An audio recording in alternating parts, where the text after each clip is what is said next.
मंगलमय मंगलकरण वीतराग विज्ञान नमो ताहि जाते भजे अरहंतादिमग जो विद्यादि सागर सुधी जो विद्यादि सागर सुधी गुरु हैं हितैषी शुद्धात्म में निरत नित्य हितोपदेशी वे पाप ग्रीष्म ऋतु में जलगे सयाने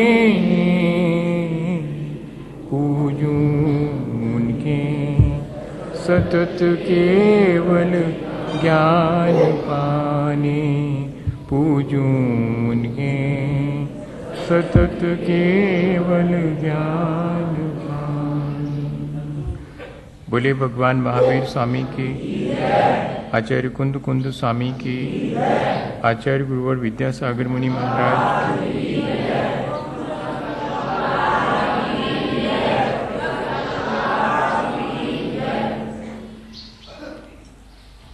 हम सभी लोगों ने अपने जीवन में ये बात कई बार अनुभव की है कि यदि कहीं किसी के घर में आग लग जाए तो क्या स्थिति बनती है, या अपने आसपास कहीं अपने को ये अंदेशा हो जाए कि आग है, तब हम क्या सोचते हैं, क्या करते हैं? तब यही करते हैं कि एक ऐसा स्थान भी है जहाँ की आग नहीं है, वहाँ उस तरफ मुझे जाना चाहिए। और दूसरी चीज़, ये आग यदि मैं यहाँ रुका रहूँगा तो मुझे जला देगी। इस आग का स्वभाव जलाने का है। ये दो चीज़ें हमारे मन में तुरंत आती हैं और फिर हम उस स्थान को छोड़ देते हैं। वो स्थान हमारे लिए कितना भी बढ़िया क्यों ना हो, उससे हम विरक्त हो जाते हैं। जीवन के बारे में भी ऐसा ही है। यदि ये बात समझ में आ जाए कि जिस तरह का जीवन हम संसार में जी रहे हैं, वहाँ सिवाय दुख के और कोई भी चीज़ नहीं है, और यह कि दूसरी बात, कोई ऐसा स्थान है, कोई ऐसी जगह है जहाँ सिर्फ सुख ही सुख है, अनंत सुख है, आत्म सुख है, तब हमारे अंदर उस अनंत सुख या आत्म सुख को पाने की ललक पैदा होगी। और ये जो वर्तमान में हम दुख भोग रहे हैं, उससे हम विरक्त होंगे। ये दोनों ही चीज़ें जिसको अपन कहते हैं बिन जाने ते दोष गुणन को कैसे तजिए कहिए। संसार से विरक्त होना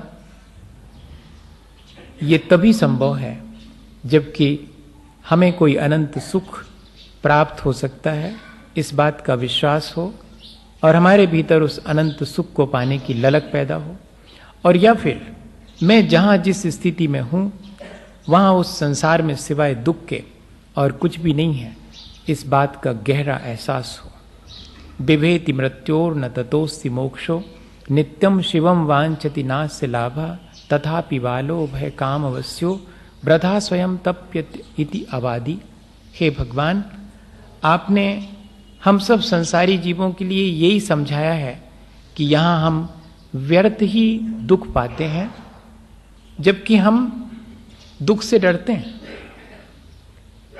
मृत्यु के दुख से डरते हैं, जन्म मरण के दुख से डरते हैं।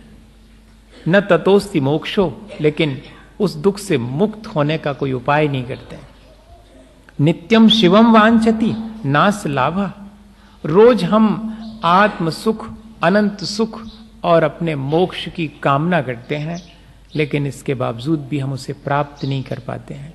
सबके मन में ये बात आती तो होगी कि मैं अपने उस आत्म सुख को, अनंत सुख को पाऊं। अब ये दुख संसार का मुझसे सहा नहीं जाता। कई बार संसार के दुख देख करके हम संसार से विरक्त होने का मन बनाते हैं, कई बार जब हमें मोक्ष के सुख की बात समझाई जाती है, सुनाई जाती है, तब उस मोक्ष के सुख को पाने की ललक हमारे भीतर पैदा होती है, लेकिन बहुत क्षणिक है ये थोड़ी देर को पैदा होती सबके मन में। क्या कोई ऐसा उपाय है जिससे कि इसे लगातार बनाए रखा जा सके? तो एक ही उपाय है श्रावक और साधु के जीवन में कि वो सुबह शाम शांति से बैठ करके और संसार और मोक्ष के बारे में विचार करे, और इसी का नाम है सामायिक, और कोई बहुत बड़ी चीज नहीं है। जिन क्षणों में हम बैठ करके अपने उस आत्म सुख और अनंत सुख का विचार करते हैं, पंच परमेष्ठी के स्वरूप का विचार करते हैं, और या फिर इस संसार में मैंने कोई सुख पाया या कि सिर्फ दुख ही दुख पाया, इस बात का विचार करते हैं, तब जाकर के ये निरंतर विचार की प्रक्रिया हमारे जीवन को उस अनंत सुख को पाने की ललक पैदा करती है।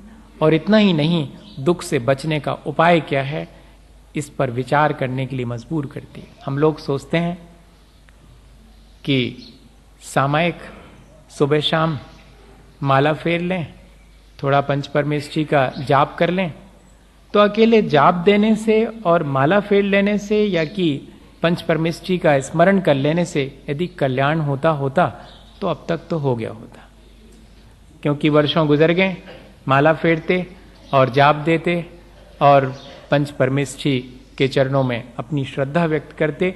इतने अकेले से काम नहीं बनेगा, इसके बाद का काम भी करना पड़ेगा।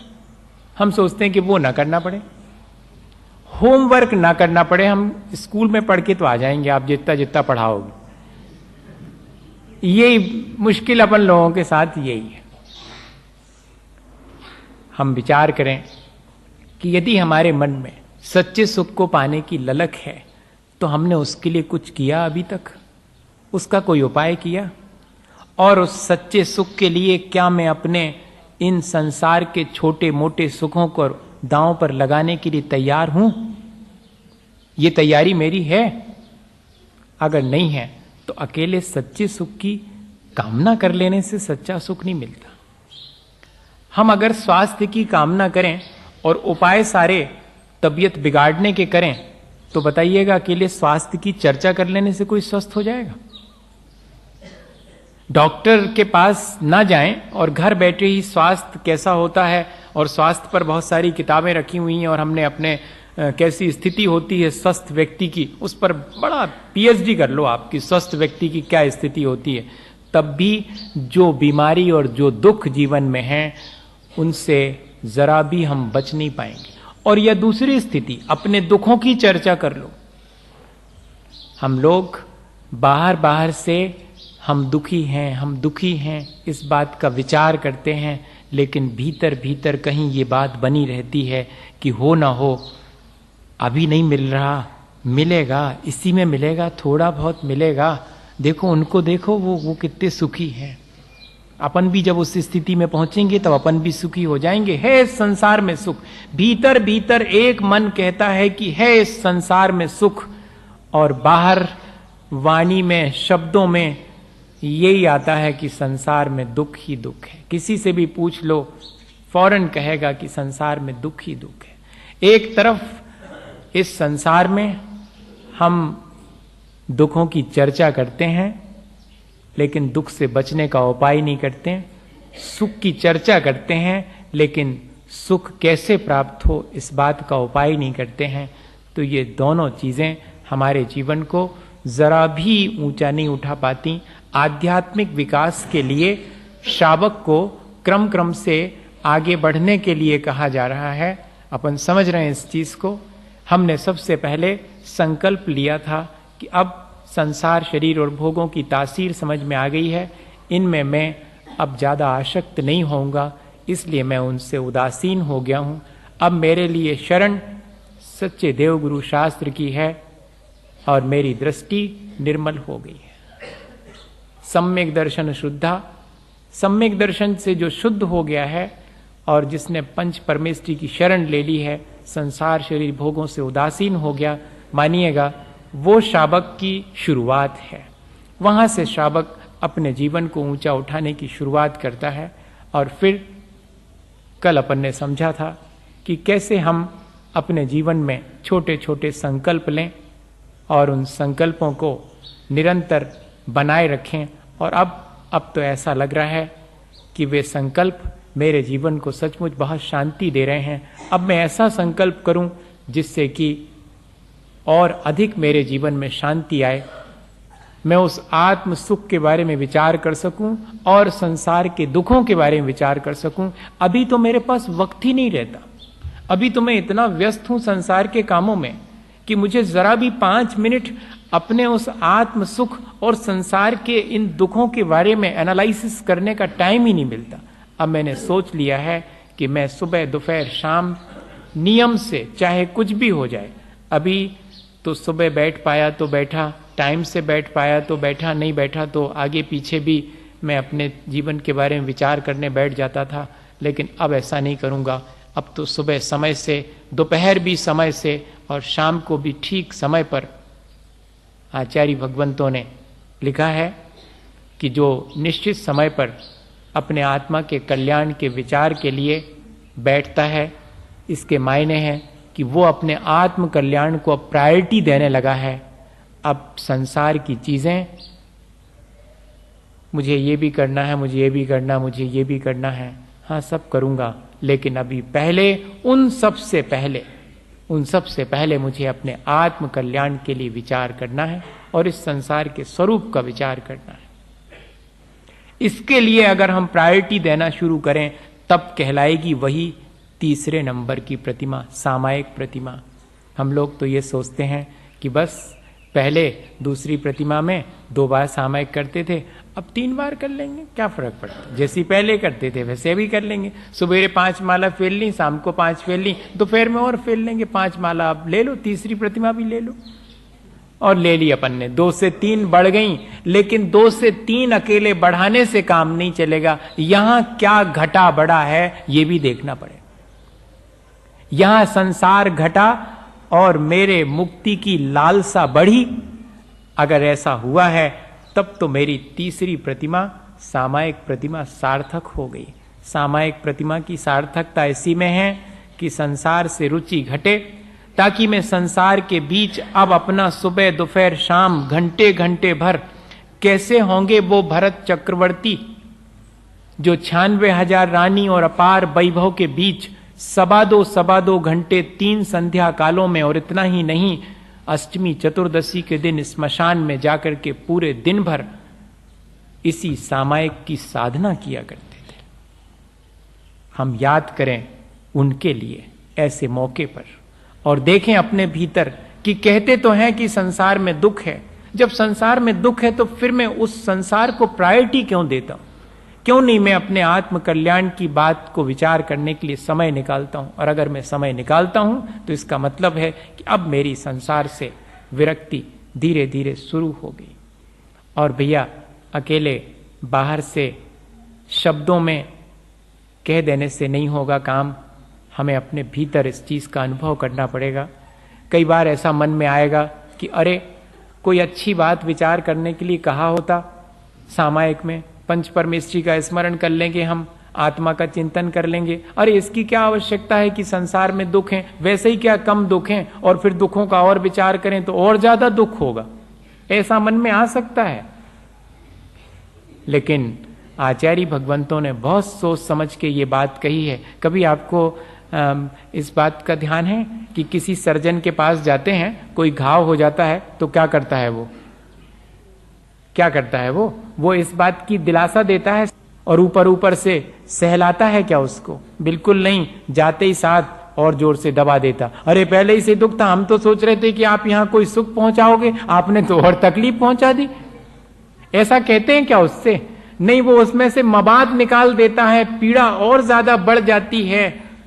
हम तो सोच रहे थे कि सर्जन के हाथ में अपना घाव देने से पीड़ा शांत हो जाएगी, लेकिन ये तो उल्टा ही हो गया, और ज्यादा पीड़ा हो गई। इसके बाद भी हम उस डॉक्टर को अपना शत्रु नहीं मानते हैं, अपना हितैषी मानते हैं कि ये शाश्वत सुख का उपाय है।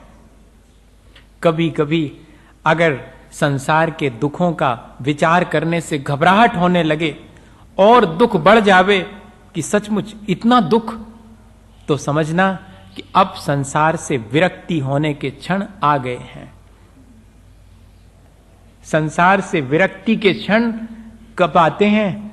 जब हमारे ऊपर कोई विपत्ति बहुत बड़ी आती है, जिसको हम अपना मानते हैं वही हमसे एक दिन विलग हो जाता है, और इस स्मशान में जब हम उसे लेके जाते हैं तब संसार बहुत बेईमानी मालूम पड़ता है।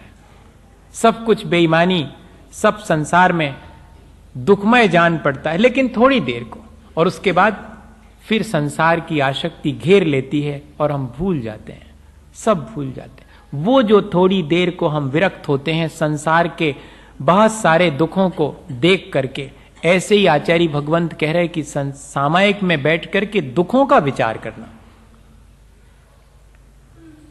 उल्टी जैसी बात लगती है, लेकिन है सही। जब जब भी हम दुख से बचने का उपाय करेंगे तो संभव है कि और अधिक संसार के सुख छिन जावें और अधिक दुख मिलने लगे। घबराना नहीं, ये कहना चाह रहे हैं। जितनी भी त्याग तपस्या है वो सब क्या करती है? संसार के सुखों को छीन लेती है, और संसार में ऐसा लगने लगता है कि ये सुख थे सो ये और छिन गए, और कह रहे थे कि हम सुख पहुंचाएंगे, अभी तो हमारे सारे सुख छीन लिए संसार के, और कौन से सुख की बात कर रहे हैं, ऐसा लगने लगेगा। ये सावधानी रखना, जब भी त्याग तपस्या करेंगे तो लगेगा कि और दुख आ गए हैं, हम तो दुख से बचने का उपाय कर रहे थे जबकि दुख और आ गए। पर ध्यान रखना कि ये ठीक वैसा ही है जैसे अगर फोड़े को और घाव को ठीक करना है तो थोड़ा सहन करना पड़ेगा और तकलीफ ज्यादा बढ़ेगी, लेकिन हमेशा के लिए ठीक हो जाएगा। और अगर उसको ऐसे ही रखे रहो, संभालते रहो, ऊपर ऊपर से मलहम लगा लो, छियो ने। अपन भी ऐसे ही करते हैं, अपन को कोई दुख आता है, ऊपर ऊपर से कोई रेमेडी कर लेते, कोई उपाय ढूंढ लेते हैं उस दुख से बचने का, शाश्वत सुख को पाने का, और हमेशा के लिए दुख से बचने का उपाय कोई नहीं करता, थोड़ी रेमेडी करते हैं। ये दुख आ गया, इससे ठीक हो जाएगा, इतना कर दो, लेकिन ये दुख हमेशा ही ना हो, अब कभी ऐसा कोई उपाय करते हैं क्या? करते ही नहीं है। बस इसी चीज का विचार करने का नाम सामायिक है। सामायिक में बैठकर इन सब चीजों का चिंतन करें। अशरण अशुभ अनित्यम दुख मनात् माव सामि भवम मोक्षस्तद विपरीतात एति ध्यायन्तु सामयिके। चतुरावर्तस्त्रितयस् चतुः प्रणामः स्थितो यथा जाता सामायिको द्विनिषद्या त्रियोग शुद्ध त्रिशंध्य मविबंदी। ये 2 श्लोक आचार्य भगवंतों ने, स्वामी समंतभद्राचार्य ने, और हमारे जीवन को अच्छा बनाने के लिए, आध्यात्मिक विकास के लिए लिख दिए हैं। सामायिक में क्या विचार करना? सब पापों को छोड़कर पंच परमेष्ठी का चिंतन करना। एक चीज, प्रक्रिया क्या है? 12 आवर्त करके, चारों दिशाओं में 4 प्रणाम करके, 2 बार माथा टेक करके एक स्थान पर स्थिर हो जाना, अपनी वाणी को चुप कर लेना, अपने मन को भी अब पंच परमेष्ठी के ध्यान में लगाना, या कि संसार के दुखों का विचार करना ताकि संसार से विरक्ति हो, और या कि मोक्ष सुख की बात करना जिससे कि उस सुख की ललक पैदा हो। बस 2 ही चीजें हैं। दुख का विचार करने से दुख से विरक्ति होती है, सुख का विचार करने से सुख को पाने की लालसा पैदा होती है। सामायिक में यही काम आचार्य भगवंतों ने ऐसा विचार करने के लिए कहा है। अब विचार करें अपन, कैसा विचार करना चाहिए। अभी अपन एक साथ बैठ के कर लें, फिर बाद में आप घर पहुंचेंगे और घर में करके देखें कि क्या सचमुच में ऐसा विचार करने से अच्छा लगा, मुझे ललक बढ़ी, मुझे उस आत्म सुख को पाने की। जैसे किसी बच्चे को कहा जाए कि ये चीज बहुत बढ़िया है, बताइए, एक छोटा सा बच्चा भी उसको पाने की, उसके भीतर क्यूरियोसिटी जागृत होती है, उसके भीतर एक ललक पैदा होती है। और हम लोगों को अगर कोई अच्छी चीज बताता है तो हमारे भीतर क्यों नहीं ललक पैदा होती कि मुझे पाना चाहिए, उस आत्म सुख को, सच्चे सुख को पाना चाहिए। ये छोटे मोटे सुख में मैं राजी नहीं होऊंगा। हम कह सकें ये चीज कि मुझे अब ये छोटे मोटे सुख कोई संतोष नहीं देते हैं, मैं पाके रहूंगा अब उस अंतिम अपने आत्म सुख को। या कि इस संसार में मैंने देख लिया है सब तरफ दुख ही दुख है। ऐसा भीतर से आवाज आनी चाहिए। ऐसा ना हो कि सिर्फ शब्दों में ये बात आए और भीतर ना आ पाए। होता यही है कि शब्दों में तो हम सुखों की चर्चा करते हैं, लेकिन जीते अपने जीवन में दुखों के बीच ही हैं। और या कि हम दुख की चर्चा करते हैं और भीतर हमारे कहीं कोई आसक्ति पड़ी रहती है कि मिलेगा सुख, संसार में मिलेगा सुख। ये अंततः हमें इस आसक्ति को तोड़ना पड़ेगा। सामायिक ही ये काम कर सकती है और कोई चीज काम नहीं कर सकती। सिर्फ एकमात्र आचार्य महाराज कहते हैं कि कुछ भी नहीं बनता मत करो। 28 मूल गुणों का पालन करने वाला यदि एकमात्र सामायिक अकेली कर ले तो पूरे 28 मूल गुण हो गए और बाकी कोई आवश्यकता नहीं। और सब कुछ किया और सामायिक नहीं करी। सामायिक यानी समता भाव नहीं रखा, संसार के दुखों को दुख नहीं समझा और मोक्ष के सुख को सुख नहीं समझा अगर, तब फिर आपका सारा किया हुआ आपके जीवन को बहुत ऊंचा नहीं। अगर हम संसार के दुखों को भी सुख मानते रहे और मोक्ष के सुख को हम ठीक है मिलता होगा कहते हैं, सब बातें ही बातें, मिला किसको आज तक? कोई देख के आया है कैसा मिलता है? लौटा एक आध कोई बताने वाला? कोई नहीं लौटता वहां से। उस सुख को पा लेने के बाद किसी को फिर इस संसार में लिखा हुआ है कि जैसे किसी ने मीठे समुद्र के जल को पी लिया हो तो खारे पानी को पीने के लिए कौन वापस लौटेगा। लेकिन ये बात समझ में नहीं आती। ये लगता है कि कोई पहुंचे ही नहीं होगा, इसलिए तो नहीं देख के यहां आया और हमें नहीं बताता कि कैसा है मोक्ष का सुख। ऐसा विपरीत हमारे मन में भाव आ जाएगा। उसको संभालने के लिए सामायिक है क्या विचार करना, संसार अशरण है। यहां मुझे मृत्यु से कोई नहीं बचा पाता। सोचता हूं मेरे आसपास मेरे अपने अगर ज्यादा से ज्यादा लोग होंगे तो जब मृत्यु आएगी तो उन 150 लोगों को देखकर हड़बड़ा के भाग जाएगी। लेकिन यहां तो मेरे अपने सैकड़ों नहीं हजारों लोग भी खड़े हों और जब मृत्यु आती है तो सब असहाय हाथ बांधे मुझे जाते हुए देखते रह जाते हैं। कल तक जो कहते थे कि हम कहीं नहीं जाने देंगे, एक क्षण भी अपने से अलग नहीं होने देंगे, वे ही आज असहाय और दीनहीन खड़े रह जाते हैं। और जब मृत्यु आती है मैं शरीर को छोड़ के चला जाता हूं। मुझे इस संसार में समझ में आ गया है कि मृत्यु से भी बचाने वाला कोई नहीं है। मैं सोचता हूं कि पद प्रतिष्ठा मुझे मृत्यु से बचा लेगी, मेरा धन यश वैभव मुझे मृत्यु से बचा लेगा। लेकिन ये सारी चीजें, यहां तक कि मैंने बहुत सारे मंत्र तंत्र इत्यादि भी अगर सिद्ध कर लिए हों तो वे मंत्र तंत्र भी मुझे मृत्यु से बचा नहीं पाते। ऐसा है ये संसार का स्वभाव। ये बात एक क्षण को नहीं, अभी अपन बैठे हैं इतनी देर को नहीं, इसमें कंटिन्यूटी होनी चाहिए, ये लगातार होनी चाहिए। इसलिए सुबह दोपहर और शाम इस बात को निरंतर विचार करना, ताकि संसार में जो सुख मालूम पड़ रहा है वो बार बार ब्रेक हो जाए।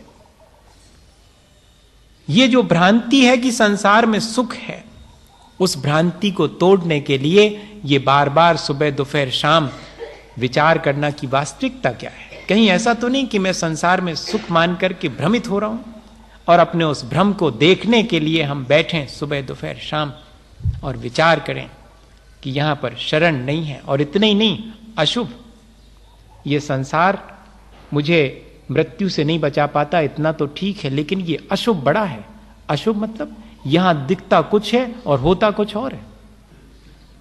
जैसे कि शाखा पर बैठे हुए, डाल पर बैठे हुए पक्षी को दिखता है कि नीचे चावल, इतने बढ़िया खाने की चीज, दाने पड़े हैं, लेकिन ध्यान रखना कि वो दाने क्यों फैलाए हैं, बहेलिए ने उसके ऊपर जाल भी फैलाया है। दिखते दाने हैं, जाल नहीं दिखता, वो तो तब दिखता है जब दाने खाने बैठता है और जाल में फंस जाता है, तब मालूम। यहां ऐसा ही है, इस संसार में दिखता है सुख, और जैसे ही उसे पाने पहुंचते हैं और फंस जाते हैं, फिर उन्हीं चीजों में, जिन चीजों में बहुत दूर से सुख मालूम पड़ता था, उन्हीं में दुख। लेकिन अब ऐसे फंस गए, अब बच नहीं सकते। अब उसी चीज को बार बार करने की आदत। एक बार जो व्यक्ति व्यसन शुरू करता है, जैसे कहते हैं ना कि शराब पहले आदमी पीता है, फिर वो आदमी को पीना शुरू करती है, ऐसे ही हैं इस संसार के सारे सुख, अत्यंत अशुभ हैं। एक भ्रम पैदा करते हैं, जैसे कि कांटा जिसमें कि लगा रहता है आटा और डाल दिया जाता है नदी में। मछली क्या सोचती, वाह आटे की गोली, खाने की इतनी बढ़िया चीज, पकड़ो, और खा तो लेती है, लेकिन मुख में कांटा भी छिद जाता है और हमेशा के लिए जान गंवानी पड़ती है। ऐसा है ये संसार। कभी विचार किया, इतना अशुभ, जो है वो नहीं दिखता, यहां पर कुछ और ही दिखता है, भ्रम दिखता है, और हम उसमें जब फंसते हैं तब मालूम पड़ता कि अरे इसकी वास्तविकता तो ये है। एक डॉक्टर के यहां पर एक पेशेंट को लेकर के गया, अपने बेटे को, एक व्यक्ति, और डॉक्टर से कहा कि डॉक्टर साहब अब बचा लें आप। डॉक्टर ने सारा चेकअप किया और फिर कहा कि बहुत कम गुंजाइश है बचने की, नहीं बचे तो हम नहीं जानते। अब लेकिन बेटा जिसका है, उस आदमी ने बड़े भोलेपन से कहा कि डॉक्टर साहब अब तो हम आपके पास लेके आए हैं, आप बचा सको तो बचाओ, और मार भी दो तब भी कोई बात नहीं, हम तो आपको पैसे पूरे देंगे, आप तो करो कुछ उपाय। डॉक्टर ने कहा ठीक, अगर ऐसी बात है तो करते हैं, और किया, इलाज किया, लेकिन तय था वो कि बचेगा नहीं, और नहीं बचा। तो उसने पेशेंट से कहा कि लाओ भाई अब तुम पैसे लाओ, क्योंकि शर्त तो तय थी कि चाहे बचाओ चाहे मारो, पैसे तो तुम्हें पूरे देंगे हम। उसने कहा सुनो, पहले 4 लोगों को बुला लो, फिर देंगे पैसे। 4 लोगों को बुला लो, पहले बात कर लें फिर। तो उसने कहा 4 लोगों की क्या जरूरत, हमारी तो शर्त पहले से तय थी कि चाहे बचाऊं या कि मार भी दूं तब भी पैसे दोगे। बोले वही तो कह रहा हूं, इसी शर्त के तहत तो दूंगा। 4 लोग आए, और क्या कह रहा है वो आदमी, ऐसा है ये संसार, इतना ही अशुभ। कहानी और घटना तो बहुत छोटी सी है। क्या कहता है कि डॉक्टर साहब मैं तुमसे पूछना चाहता हूं कि क्या तुमने मेरे बच्चे को बचा पाया? नहीं बचा पाया। तो बचा नहीं पाया, शर्त यह थी कि चाहे बचाऊं, और या कि डॉक्टर साहब क्या आपने मेरे बेटे को मारा? नहीं, मैंने मारा भी नहीं। तो पैसे किस बात के? शर्त तो यह थी कि बचाऊं या कि मारूं। अब आप कह रहे हैं कि बचाया भी नहीं और मारा भी नहीं, तो पैसे काहे के? ये कहने को तो एक हंसने जैसी चीज है, बड़ा तर्क लगता है, लेकिन संसार भी ऐसे ही तर्क देता है। जब यहां हमें दुख मिलता है, चाहे सुख मिलता है, चाहे सफल होते हैं चाहे विफल होते हैं, लेकिन दिखता कुछ और है और जीवन में घटित होता है कुछ और। ऐसा है ये संसार। आचार्य भगवंत कितना माइन्यूटली इन चीजों को जानते थे, इसलिए इतने शब्द लिखे, अशरण, अशुभ, अनित्यम। इतना ही नहीं, हमारे देखते देखते सारी चीजें जिनको हम शाश्वत मानते हैं वे नष्ट हो जाती हैं। हम बनाते हैं मकान और बुला के लाते हैं 10 लोगों को, देखो ये यहां इस तरह से, ये क्या चीज मैंने लगाई है, ये वहां से मंगाई है। और अगर उसी बीच में देखने वाला धीरे से कह दे कि एक दिन ये सब नष्ट हो जाएगा, तो हो सकता कि हम उसको धक्का देके बाहर निकाल देंगे। इतना बढ़िया बनाया हमने, और आप कह रहे हैं कि नष्ट हो जाएगा, खंडर हो जाएगा, महल मेरा। लेकिन वो जिस क्षण से बनता है उसी क्षण से खंडहर होने की तरफ चला जाता है, ये ध्यान नहीं जाता। जिस क्षण बेटा पैदा होता है उसी क्षण उसकी मरण की तरफ की यात्रा शुरू हो जाती है, किसी को ध्यान नहीं आता। और ये जिसको ध्यान में आ जावे, तब बताइए इससे क्या होगा? इससे इतना ही करना है कि इससे हमारी आसक्ति खत्म हो जाएगी। आचरण का विचार करने से फिर हम न यश वैभव में लिप्त होते हैं, न धन पैसे में लिप्त होते हैं, न अपने परिवार जनों में लिप्त होते हैं, क्योंकि जान लिया है कि मृत्यु से तो ये सब कोई नहीं बचा पाएंगे। मैं व्यर्थ ही इनके होने से अहंकार करता हूं और इनके नहीं होने से दीनहीन होता हूं। मैंने संसार के अशरणता का विचार करके अब ना अहंकार करूंगा यश वैभव मिलने पर, और नहीं मिलने पर मैं दीनता भी नहीं लाऊंगा। मैं तो शांति से अपना जीवन जीऊंगा। ऐसा नहीं समझना कि इस तरह का विचार करने से और हम संसार में जी ही नहीं पाएंगे, बल्कि ध्यान रखना कि यदि हम सामायिक की साधना बढ़िया हो जाएगी तो हम संसार में ठीक ढंग से जी पाएंगे। अभी तो हम हड़बड़ी में जीते हैं, फिर शांति से जिएंगे। कोई राग द्वेष ना करके भी संसार में जी सकता है। अभी तो अभ्यास हमारा ये है कि राग द्वेष करके ही जिया जा सकता संसार में। नहीं भैया, अगर हम इन राग द्वेष के विकल्पों से बच करके जीना चाहें तो शायद बहुत शांति से जी सकते हैं। उसी की प्रक्रिया है ये। ऐसा नहीं समझना कि इस तरह तो ये बहुत मुश्किल खड़ी हो जाएगी। संसार में सब कुछ है, नहीं तो क्या मकान ही नहीं बनवाएं क्या हम? महाराज जी ऐसी सलाह दे रहे हैं क्या? वो खुद तो इतने बढ़िया उसमें रहते हैं। नहीं, ये नहीं कह रहा हूं। ये ध्यान में रहे कि मैं इस भ्रम को ना पालूं कि ये शाश्वत है। ये भी एक दिन नष्ट हो जाए। मैंने बनाया जरूर है, लेकिन ये सब नष्ट हो जाता है। ये बेटा पैदा जरूर हुआ है और मैं खुशियां मना रहा हूं, मनाऊं, कोई हर्जा नहीं है। हैप्पी बर्थडे कहूं अंग्रेजी भाषा में, कैसे भी कहूं किसी भाषा में, लेकिन इसके बाद भी वास्तव में सुखदायी होगा। तब कहना कि शुभकामनाएं हैं जन्मदिन की। जन्मदिन की शुभकामनाएं उसको देना चाहिए जिसको कि अब बार बार जन्म और मरण होने वाला नहीं है। उसका जन्म वास्तव में सिर्फ एकमात्र तीर्थंकर हैं जिनका जन्म कल्याणक मनाया जाता है। क्यों मनाते हैं, क्यों शुभकामनाएं देते हैं जन्म की? क्योंकि अब ये व्यक्ति जन्म और मरण की पीड़ा से पार हो गया है। जिसे अभी मरना है उसको जन्म की शुभकामनाएं देने से क्या होने वाला, बताइए? क्या बच जाएगा वो? लेकिन ये चीज बड़ी माने बहुत प्रैक्टिकेबल नहीं लग रही होगी ना, कि क्या करें, बहुत गड़बड़ कर रहे हैं ये तो, फिर ऐसे में तो कुछ भी नहीं काम। अब तो कल से जब किसी को हम हैप्पी बर्थडे कहेंगे तो दिमाग में यही आ जाएगा कि एक दिन ये भी चला जाएगा, ऐसा मन में आ जाएगा। ऐसा नहीं, इन चीजों के ऐसे सीधे अर्थ नहीं। मन में भीतर एक विचार हमारे आना चाहिए कि ऐसी है ये संसार की तासीर। यहां देखो, अभी जन्म लिया है, अभी जन्म के बाद ये धीरे धीरे मरण की तरफ जा रहा है। मैं ऐसा क्या करूं जिससे कि मैं जन्म मरण से पार हो सकूं? इसके लिए विचार करना है। इसके लिए विचार नहीं करना है कि अब इसका जन्म मनाना छोड़ दूंगा और इसके मरण की तैयारी शुरू कर दूंगा। ऐसा नहीं है। मैं इस जन्म मरण से पार होने की तैयारी शुरू कर दूं, ऐसा विचार करके। और फिर कहते हैं दुख अनात्माओ सामी भवम, यह संसार कैसा है और दुख रूप है। यहां पर मैंने जब जब सुख पाने की कोशिश की मुझे दुख ही मिला। शायद इसी बात को दुष्यंत कुमार, जबकि इतने बड़े गजलकार थे, हिंदी गजल लिखने वाले, भले ही एक बहुत सांसारिक जीव थे, लेकिन मुझे लगता है कि उनको भी ये बात कहीं ना कहीं समझ में आई होगी। और उन्होंने लिखा कि यहाँ तो दरख्तों के साये में धूप लगती है, चलो और यहाँ से चलें उम्र भर के लिए। इस संसार से ही हम पार हो जाएं। यहाँ तो हम सोचते थे कि पेड़ के नीचे छाया मिलेगी, यहाँ तो पेड़ के नीचे भी धूप ही लगती है। यहाँ तो जहां जहां मैंने सुख खोजा वहीं वहीं से मुझे दुख मिलना शुरू हुआ। ये तो मुझे बात को समझ में आया। पहले तो मुझे लगता था कि यहाँ सुख है, अब तो जहां सुख खोजता हूं वहां पर दुख भी मिलता है। ऐसा यदि हमारे मन में विचार करना पड़ेगा, बार बार विचार करना पड़ेगा, एनालाइज करना पड़ेगा कि देखो मैंने वहां सुख चाहा था, मिला क्या? वहां भी नहीं मिला।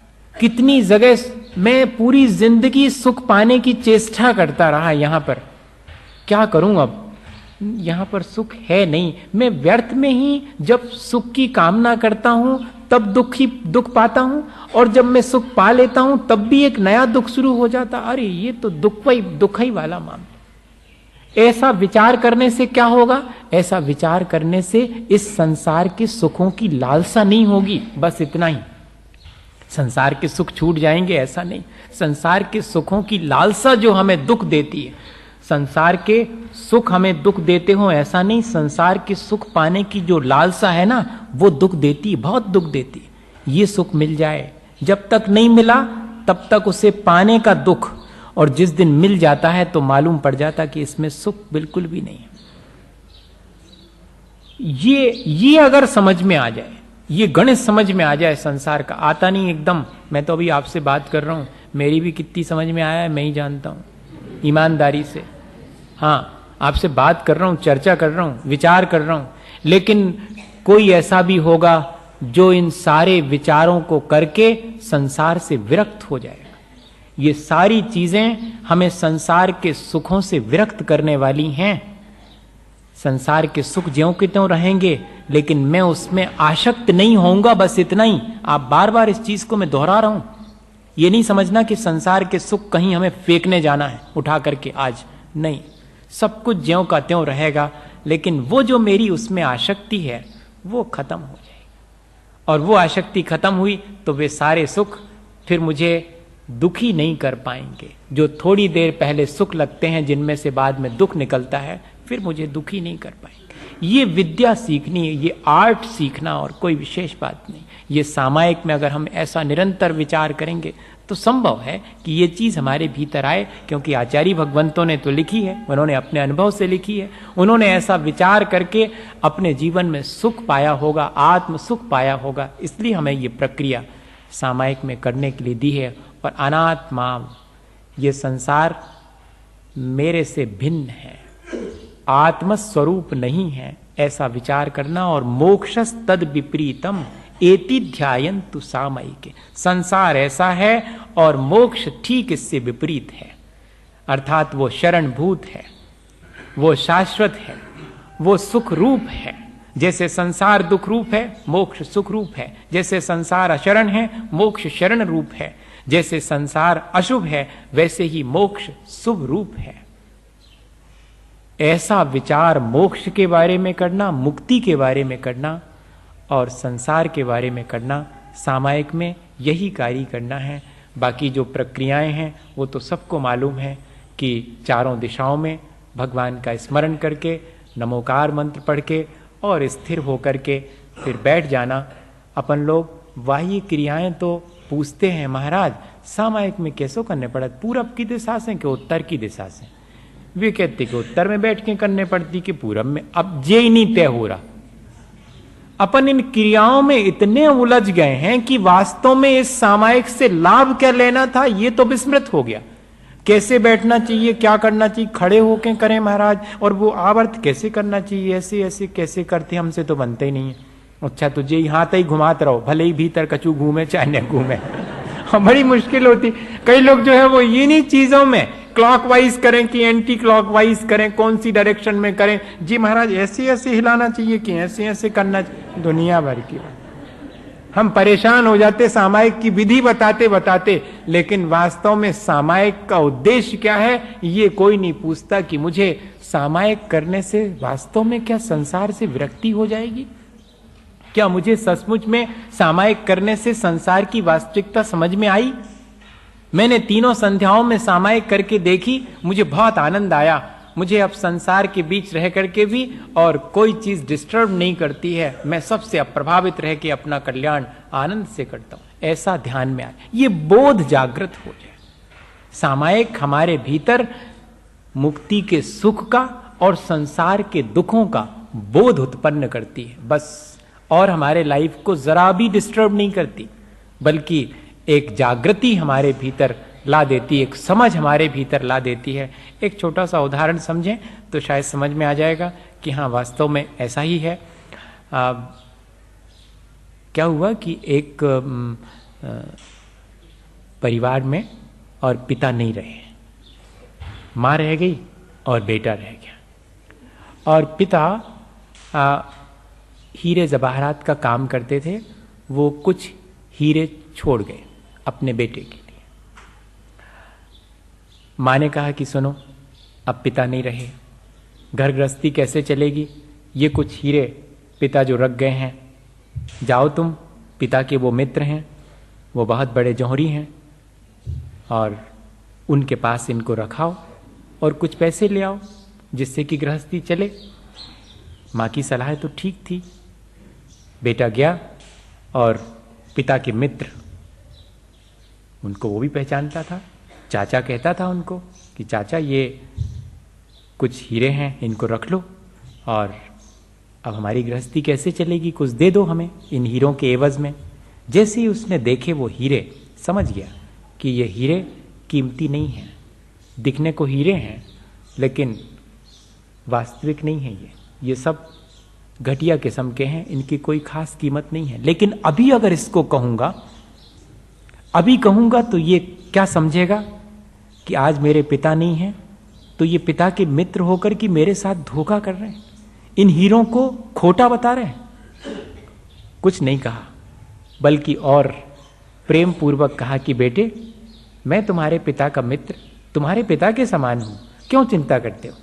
आओ मेरी दुकान पर बैठना शुरू करो और कुछ थोड़ा काम शुरू करो। ये हीरे हीरे तो पिता तुम्हें रख के गए हैं, इनको संभाल के रखो। इनको किसी के यहां गिरवी रखने की और बेचने की जरा भी आवश्यकता नहीं, रखो इनको संभाल के। और रखवा देता है संभाल करके, और काम सीखना शुरू कर देता है दुकान में, और धीरे धीरे हीरों का पारखी बन जाता है। एक दिन मन में आता है कि मैं अब वो जो पिता छोड़ के गए थे हीरे, उनको भी तो देखूं, वे तो बहुत बेशकीमती होना चाहिए। और घर में जाकर माँ से कहता है कि माँ, अब तो मैं भी हीरो का पारखी हो गया हूं, लाओ तो वो हीरे जो पिता छोड़ के गए हैं मैं एक बार देखूं। और देख करके दंग रह जाता है कि ये तो कांच के समान हैं, दिखते हीरे हैं लेकिन इनकी कोई कीमत नहीं है, कचरे में फेंकने लायक हैं। भागा भागा जाता है उन चाचा के पास, पिता के मित्र के पास, कि आपने मुझे पहले क्यों नहीं बताया। तब उन्होंने यही जवाब दिया कि उस समय यदि मैं कहता तो विश्वास नहीं होता, अब तो तुम्हें स्वयं ही वास्तविकता मालूम पड़ गई है, अब तुम स्वयं अपने जीवन को ऊंचा उठाओ। आचार्य भगवंत कितना भी कहें कि संसार दुखमय है और सुख मोक्ष में है, सहसा समझ में नहीं आता, लेकिन जिस दिन सामायिक की साधना से भीतर इस वास्तविकता का बोध हो जाएगा, उस दिन अपने आप कहोगे कि हाँ, संसार में दुख है। जब तक सुख मालूम पड़े तब तक समझना अभी बोध हुआ नहीं है। बोध जिस दिन हो जाएगा उस दिन अपने आप हमें ये सारी चीजें ठीक जान पड़ेंगी। तब वास्तव में हम भी कह सकेंगे कि अशरण अशुभ अनित्यम दुख मनात्माओ सामी भवम, जान लिया मैंने, मुझे बोध हो गया। ये सामायिक हमारे जीवन में ऐसा ही बोध देने वाली है। हम इसका लाभ लें और अपने जीवन की वास्तविकता को पहचान कर जीवन को ठीक ढंग से जी करके और जन्म मरण के दुख से पार होने का उपाय करें। इसी भावना के साथ बोलिए आचार्य गुरुवर विद्यासागर मुनि महाराज की।